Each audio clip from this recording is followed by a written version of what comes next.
hoy vamos a hablar de un tema que también es muy importante y es el tema económico. En los primeros 100 días de gobierno, eventualmente, de llegar 3 propuestas, reformas en el plano económico que marcarían el inicio, digamos, de su gobierno. Señor Dancourt. Bueno, buenas noches. La apuesta del programa del Frente Amplio liderado por Verónica Mendoza es, para empezar, impulsar la economía usando una mezcla de política monetaria expansiva, crédito abundante y barato, que es exactamente lo contrario de lo que se está haciendo ahora. Se está subiendo la tasa de interés, nosotros planteamos que se baje. En segundo lugar, una política fiscal expansiva, un incremento de la inversión pública a 2 puntos del PBI, que es lo contrario de lo que se ha hecho en los últimos 2 años, 14 y 15, 2014 y 2015. Y en tercer lugar, un incremento de la remuneración mínima vital del salario mínimo a 1.000 soles, que básicamente incluye 2 cosas: la recuperación por la inflación, que eso lleva el salario mínimo a agosto, digamos, de 2016 a 850 soles, la compensación por el incremento de la productividad, eso lo deja en 920, 930 soles, y un incremento hasta 1.000 soles para compensar algo del retraso histórico de los salarios. Yo no veo tan ágil como plantean ustedes el tema de mover el gasto fiscal, y les quería preguntar si utilizarían el Fondo de Estabilización Fiscal dentro de esto. El problema principal con la inversión pública es que es la variable de ajuste del presupuesto. ¿Qué es lo que ha pasado en estos últimos 2 años? Se caen los precios de los minerales, se cae la recaudación tributaria y el gobierno ajusta el gasto. ¿Qué gasto es el que se ajusta? No es el gasto corriente, se ajusta el gasto de inversión. No es la primera vez, así ha sido por lo general. Y entonces empieza la discusión de por qué se cae la inversión pública. Y aparecen 1000 teorías, cuando la explicación es simple y sencilla.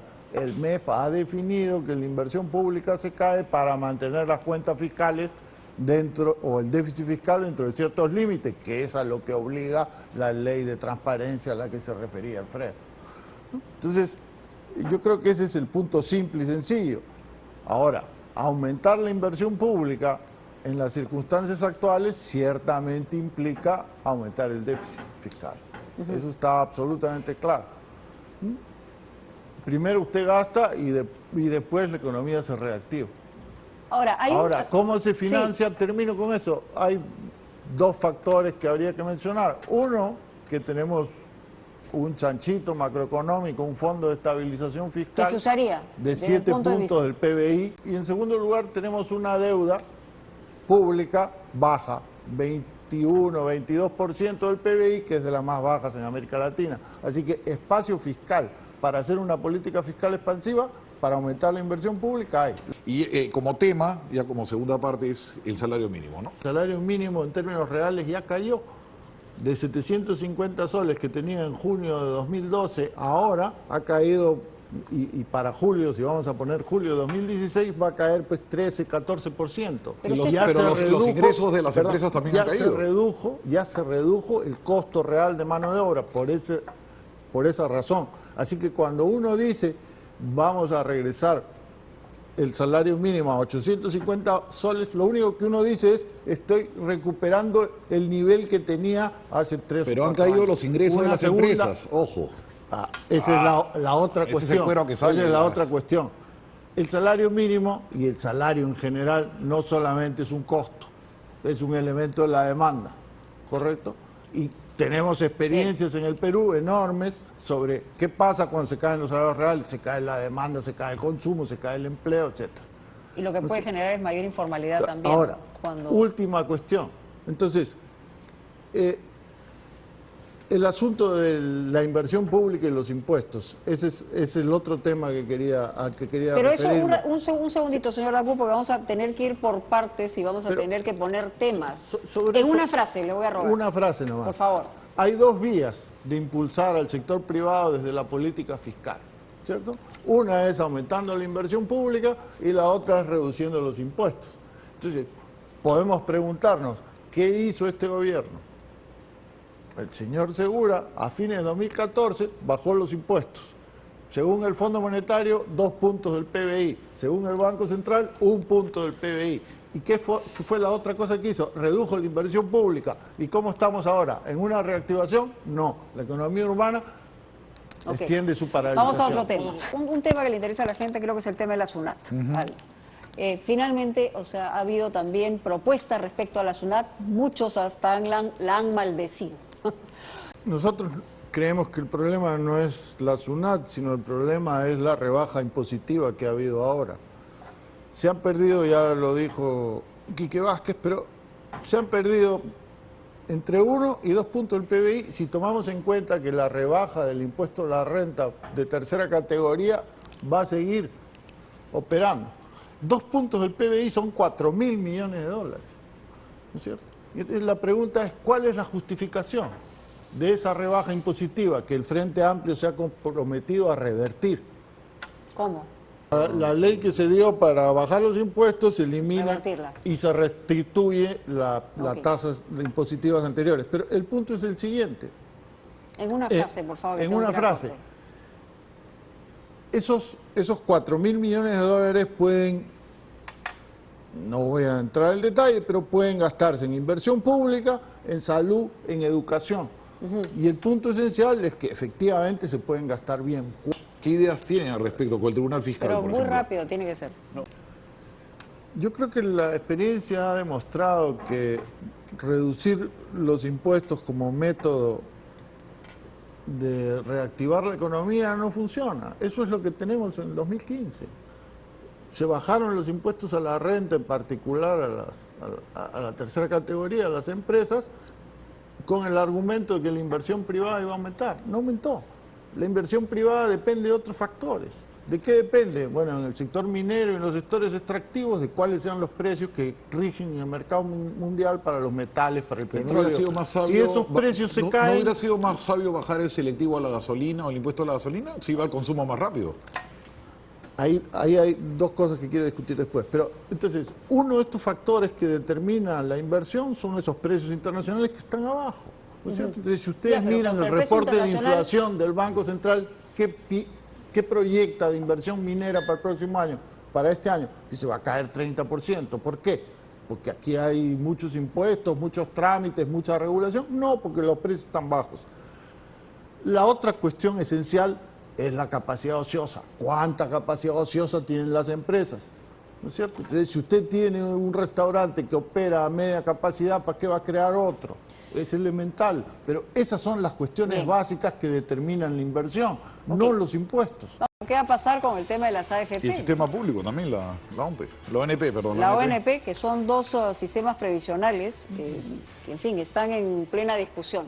En primer lugar, aprobaría la ley que devuelve el 95% de sus fondos a los afiliados con 65 años.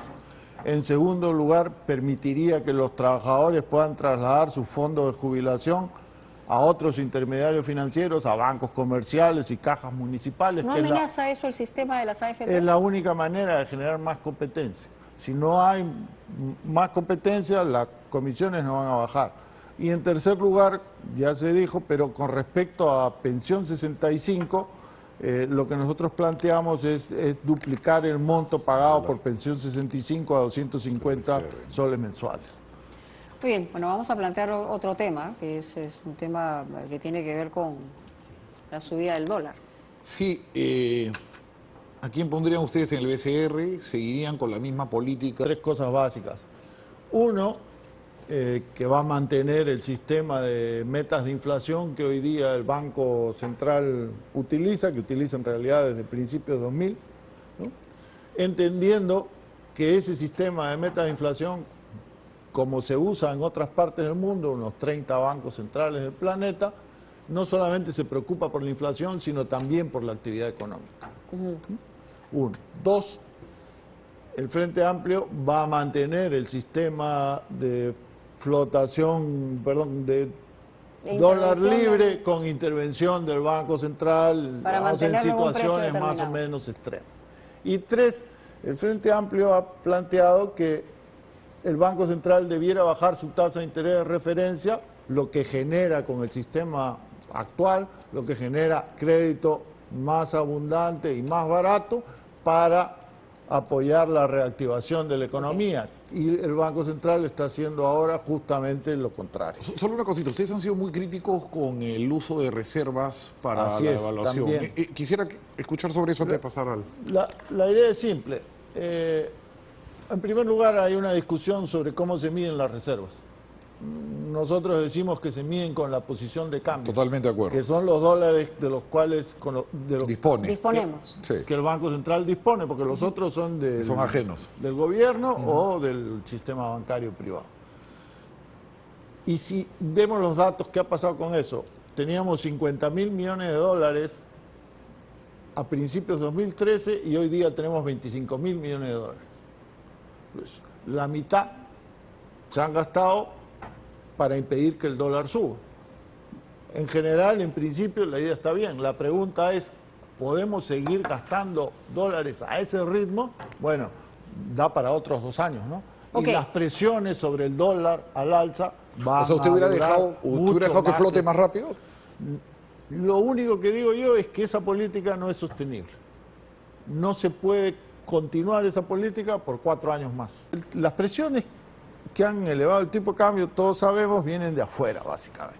Pero esas presiones han durado ya un tiempo, ¿sí? De 2012, 20 2013, segundos más, ¿no es señor cierto? Y lo más probable, porque ese es el punto, lo más probable es que duren para el próximo gobierno, porque los precios de los metales van a permanecer bajos y el Banco Central norteamericano va a seguir subiendo. Subir la tasa de interés, mientras si el Banco Central sube la tasa de interés y el Ministerio de Economía aumenta la inversión pública o rebaja los impuestos, es como manejar un carro con un pie en el acelerador y el otro en el freno. A lo mejor no va a ningún sitio. Si uno quiere que el carro camine, hay que levantar el pie del freno, hay que bajar la tasa de interés y hay que pisar el acelerador, aumentar la inversión pública.